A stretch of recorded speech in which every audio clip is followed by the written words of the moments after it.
RCP Notícias.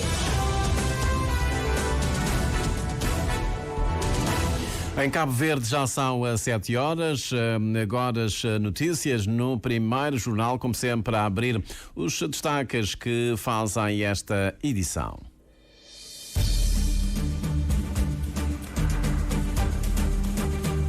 Nossos direitos, nosso futuro, agora é o lema do Dia Internacional dos Direitos Humanos, que é celebrado hoje. Parlamento Pan-Africano assinala na cidade da Praia o 20º aniversário da sua instalação em março de 2004. Estratégia Nacional de Implementação da Zona de Comércio Livre Continental Africana está na reta final de preparação. O Ministério do Comércio promove workshop para a recolha de subsídios. O presidente do Parlamento da Assembleia da República de Portugal, José Aguiar Branco, visita hoje o campo de concentração de Tarrafal. Vai homenagear os antigos presos políticos. O filósofo moçambicano Severino Nguenga alerta que Moçambique corre o risco de uma desintegração se as manifestações continuarem e os 4 candidatos não se entenderem. São notícias para conferir já de seguida numa edição do Júlio Vera Cruz Martins. Bom dia.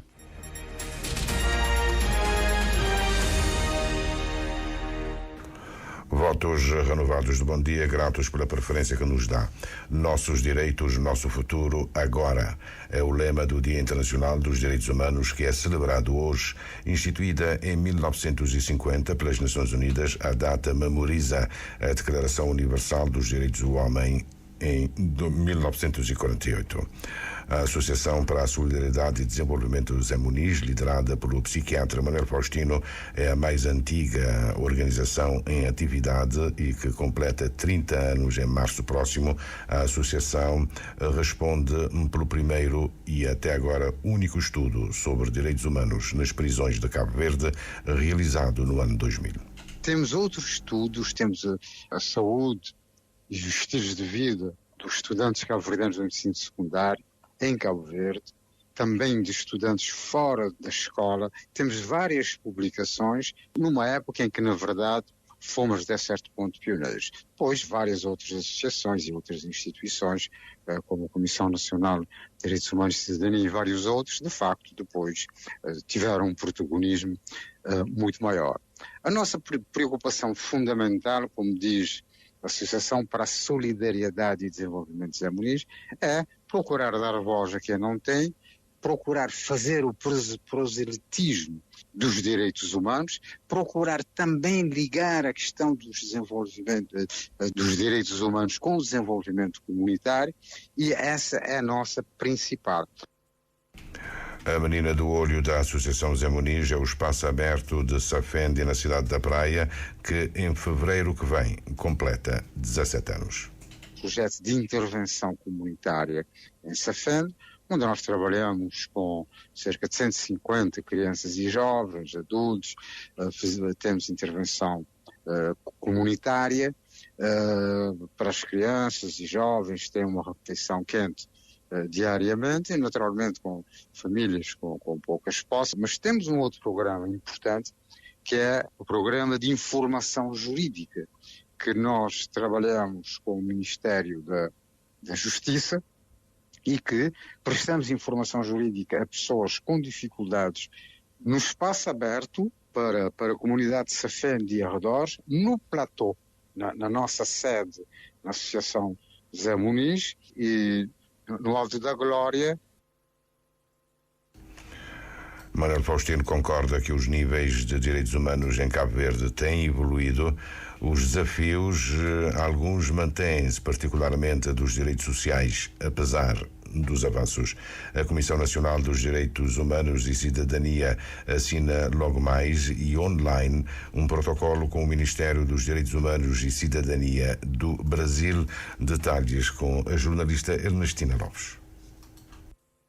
O protocolo a ser assinado hoje visa a implementação do Observatório de Direitos Humanos de Cabo Verde. A presidente da Comissão Nacional para os Direitos Humanos e a Cidadania, Eurídice Mascarenhas, acredita que este protocolo irá trazer vantagens para ambas as partes. Primeiro, estabelecer um mecanismo de diálogo bilateral para o intercâmbio de conhecimentos, informações, experiências. Identificamos até um instrumento especial que é o Observatório de Direitos Humanos, que chama-se Observa Direitos Humanos, porque estamos neste momento na fase da implementação do nosso observatório, então entendemos que nada como, a nível do próprio CPLP, ir buscar uma experiência que nos possa trazer e servir de referência nesse processo. Neste momento, de acordo com Eurídice Mascarenhas, o país tem estado a trabalhar e a discutir a possibilidade de diminuir indicadores para o arranque dos processos e espera contar com apoio e assessoria do Brasil. Nós, neste momento, temos 146 indicadores para o nosso observatório. Portanto, são experiências de, portanto, uma entidade que já passou por um processo com uma dimensão maior. Por exemplo, podem nos assessorar e também apoiar nas parcerias que vamos ter, porque estamos neste momento aguardando uma candidatura junto à Unesco para a plataforma digital do Observatório. Portanto, são uma série de questões e que vai nos trazer aqui uma mais-valia por um período de 3 anos renováveis, não é? O tema deste ano é Nossos Direitos, Nosso Futuro Agora. É uma chamada de atenção para reconhecer a importância e relevância dos direitos humanos referidas na vida cotidiana da sociedade.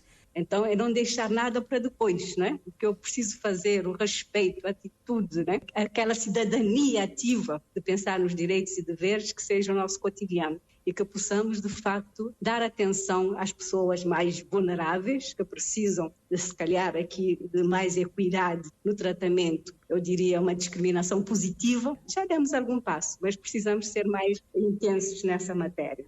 Para assinalar a data, a Comissão optou por descentralizar as atividades. O ato central vai ser realizado em Assumada, mas as atividades prosseguem até ao dia 12 de dezembro e marcam os 20 anos da Comissão Nacional para os Direitos Humanos e a Cidadania.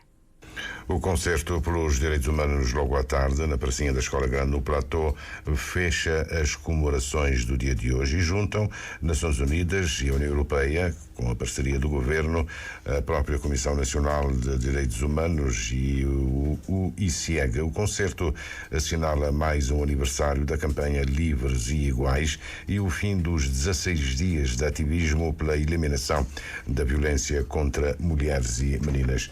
O Parlamento Pan-Africano Legislativo da União Africana assinala hoje na cidade da Praia o 20º aniversário da sua instalação em março de 2004. A deputada Lúcia Passos, que exerce funções de vice-presidente do Parlamento Pan-Africano, vai moderar uma conferência que tem lugar à tarde no campus da Unisantiago, na Praia. 2 décadas do Parlamento Pan-Africano, reflexão sobre o percurso e perspectivas para o futuro. O que se pretende é destacar o papel fundamental dos jovens africanos na promoção da agenda parlamentar e na concretização dos objetivos de desenvolvimento do continente. A conferência de hoje, segundo uma nota de imprensa, está alinhada com o tema da União Africana para este ano: formar um africano apto para o século XXI, construir sistemas educativos resilientes para uma aprendizagem ao longo da vida inclusiva, de qualidade, universalmente acessível e relevante em África. A Estratégia Nacional de Implementação da Zona de Comércio Livre Continental Africana está na reta final de preparação e hoje o Ministério do Comércio promove um workshop para a recolha de subsídios. Em cima da mesa, o reforço das capacidades das pequenas e médias empresas. A diretora de Serviço do Comércio, Ludmilde Fernandes, afirma que a estratégia vai examinar o quadro político nacional e avaliar a preparação de Cabo Verde para a implementação do acordo. A Ilson Martins, que abrange mercadorias, bens e serviços. O workshop é de âmbito nacional e será realizado em formato híbrido, permitindo a participação de todos os intervenientes, conforme a diretora de Serviço e Comércio. E o principal objetivo é reforçar as capacidades de Cabo Verde e orientar melhor as políticas nacionais com vista a melhor aproveitar as oportunidades da Zona de Comércio Livre Continental Africana.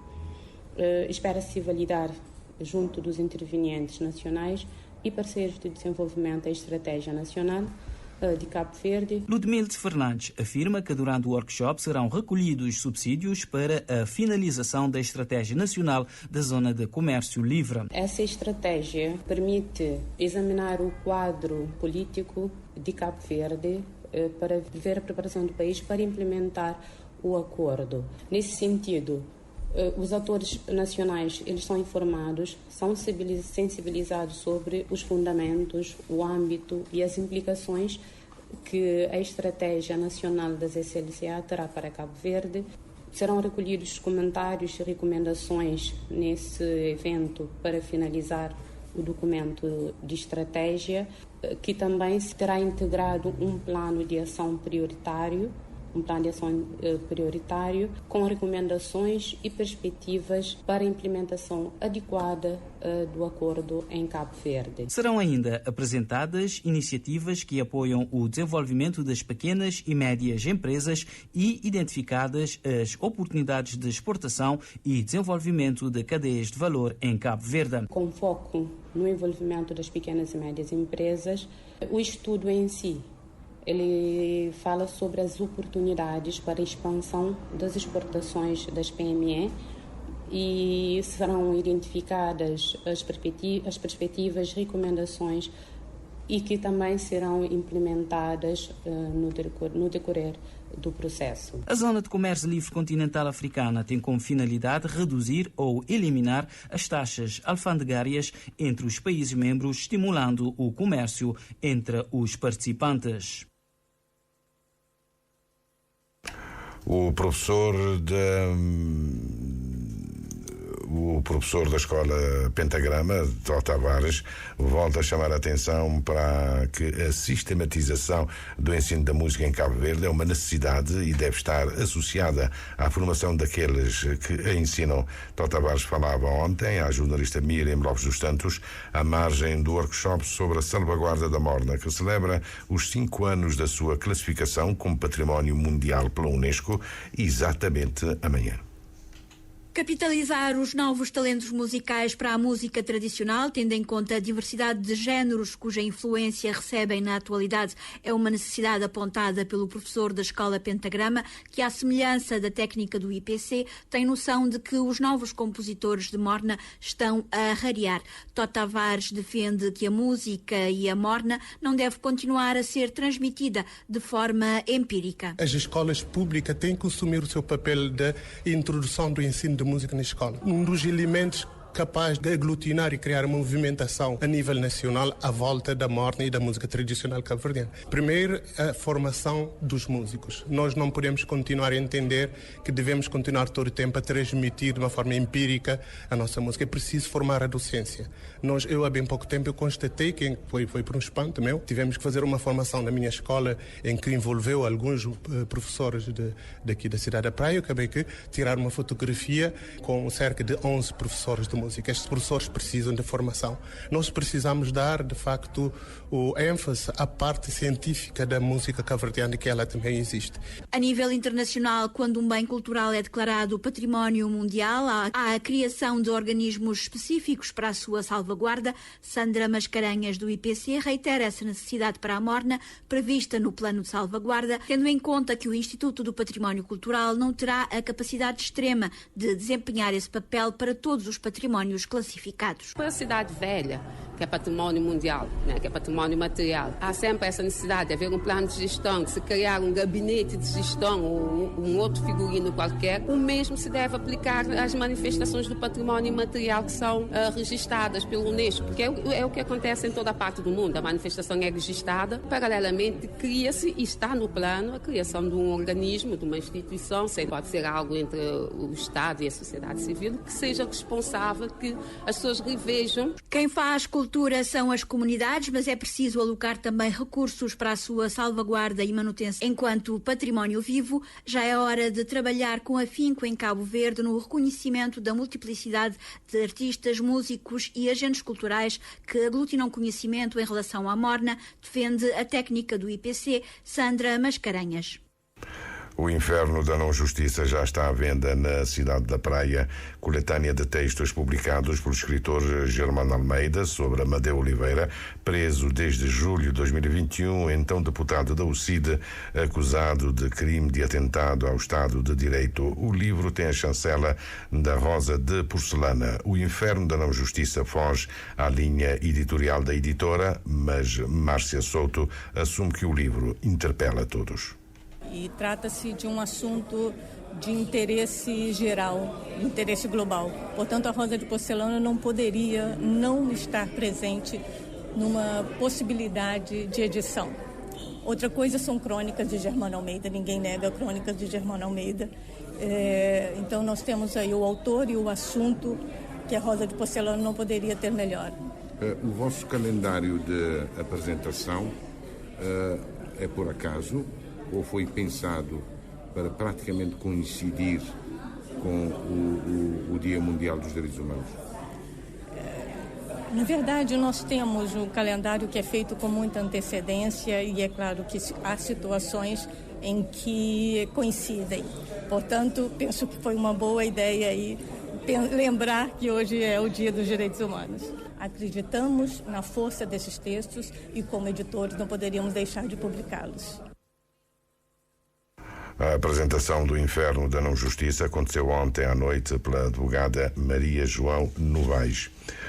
O antigo campo de concentração de Tarrafal, Museu de Resistência, recebe hoje o presidente da Assembleia da República de Portugal, que se encontra em Cabo Verde desde ontem para uma visita oficial de 3 dias. José Aguiar Branco reconhece que vai prestar homenagem a todos os antigos presos que foram lutadores pela liberdade. O protocolo substitui o anterior assinado. É uma homenagem, é um momento importante, sobretudo nos 50 anos que nós fazemos da nossa própria democracia, que nasceu com o 25 de Abril e que coincide também com a independência de Cabo Verde, de num local onde muito se sofreu, possamos dar um sinal, diria, um sinal de esperança de que é possível sempre nós sermos e derrotarmos as coisas que são mais negativas na sociedade. E, portanto, é uma homenagem e um sinal de que a liberdade é o bem maior que todos nós devemos defender e não permitir que voltem a acontecer situações dessa natureza. E é sempre bom nós relembrarmos esses momentos para perceber que nunca podemos dar por garantida a liberdade, nunca podemos dar por garantida a democracia e, portanto, temos todos nós que fazer sempre, diariamente, aquilo que é necessário fazer para construir a democracia e manter e construir a liberdade. Declarações do Presidente da Assembleia da República Portuguesa, proferidas ontem à tarde, logo depois da assinatura de um protocolo com o seu homólogo cabo-verdiano Austelino Correia. Sendo a primeira visita de Vossa Excelência, enquanto Presidente da Assembleia da República de Portugal, tem uma simbologia enorme. Isto mostra a importância também que Portugal dá a Cabo Verde. E eu, quando convidei o meu homólogo para visitar Cabo Verde, também é com esse propósito. É o propósito de mostrar que, de facto, entre Portugal e Cabo Verde, as relações devem ser cada vez mais cimentadas, mais preservadas. Essas relações são benéficas tanto para Cabo Verde como para Portugal, mas também devem ter respaldos positivos a nível da comunidade dos países de língua portuguesa. Nós somos parte da Assembleia Parlamentar da CPLP, vemos com alguma preocupação alguns sinais a nível da nossa comunidade e nós estamos disponíveis e prontos para, no âmbito da diplomacia parlamentar, dar a nossa contribuição para que os assuntos sejam resolvidos de forma institucional e da forma melhor possível para o bem dos nossos cidadãos. Uma referência, ainda que de forma indireta, que pode ser interpretada à atual situação em Moçambique, que se encontra mergulhado na maior crise pós-eleitoral de todos os tempos. Questionado pelos jornalistas, José Aguiar Branco apenas disse que tem havido sinais de perturbação em alguns países da CPLP. O que nós pretendemos é, sem estarmos a fazer qualquer espécie de intermissão nas políticas internas dos países, fazer com que o prestígio do Parlamento, o prestígio da resolução dos assuntos que são e têm visões diferentes nas sociedades se faça preferencialmente nos parlamentos e não na rua.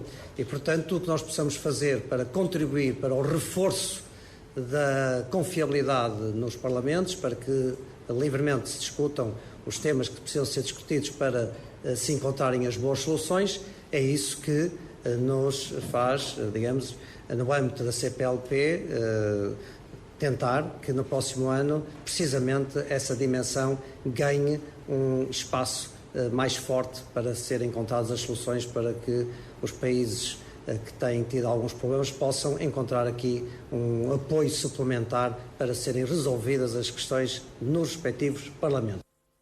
As manifestações em Moçambique prosseguem e agora com um dado novo. O consórcio Mais Integridade, uma das principais plataformas de observação eleitoral do país, nega entregar ao Conselho Constitucional as cópias das atas e editais das mesas de votação. O consórcio, criado em 2022, aponta como uma das razões retomadas ontem pelo Diário Digital à Carta de Moçambique o facto de o Conselho Constitucional ter ignorado a ajuda da plataforma no processo de validação e proclamação dos resultados das eleições autárquicas realizadas no ano passado. O Mais Integridade, constituído por 7 organizações da sociedade civil, considera o pedido tardio, tanto mais que o Conselho Constitucional declarou na semana passada que já tinha realizado 90% do trabalho de validação dos resultados.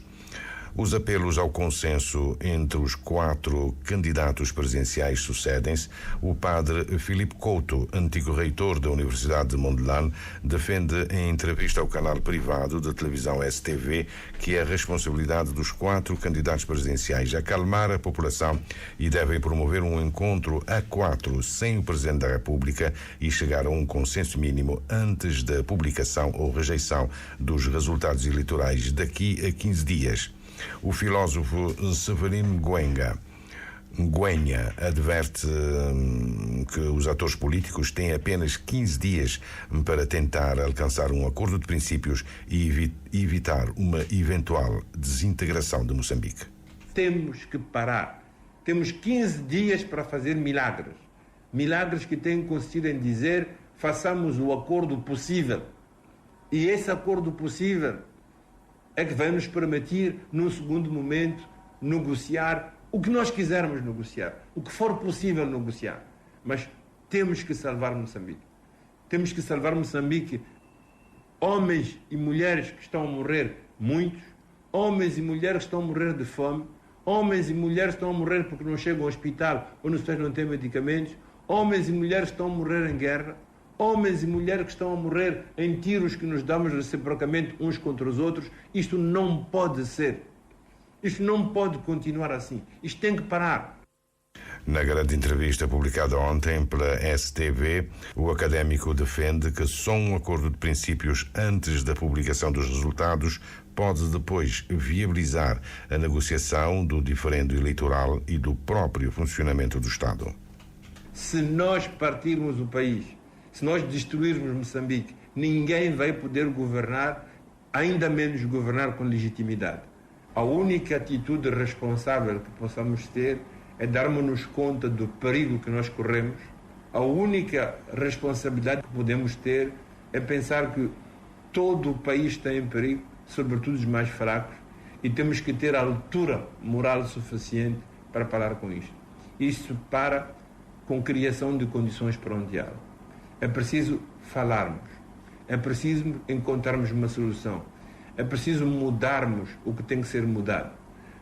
Ser mudado a nível da organização dos poderes políticos, os órgãos eleitorais, a eleição dos parlamentares, a eleição dos juízes, sobretudo a questão de uma maior transparência económica e a sua redistribuição. Severino Nguenha faz parte de um grupo de personalidades que procura promover o diálogo nacional em busca de uma solução pacífica para a tensão pós-eleitoral. Carlos Santos, para fechar este primeiro jornal, a dizer duas coisas. O mandato da MONUSCO, que é a força das Nações Unidas na República Democrática do Congo, o mandato acaba de ser renovado, e a queda de Bashar al-Assad na Síria está a afetar diretamente a classe política francesa, que está ainda sem governo. Vários funcionários do partido de extrema-direita demonstraram forte apoio ao presidente sírio deposto e mantiveram laços estreitos com o regime repressivo. Alguns membros da esquerda são os acusados de minimizar os crimes cometidos durante a Guerra Civil, e é neste ambiente que o presidente Emmanuel Macron tem de encontrar um primeiro-ministro. São notas internacionais no fecho desta edição do primeiro jornal para esta terça-feira, hoje, Dia dos Direitos Humanos, 10 de dezembro de 2024. Mais informações em www.rtc.cv e na aplicação RTC Mobile. RCV, o rigor da notícia e o melhor da informação a cada hora.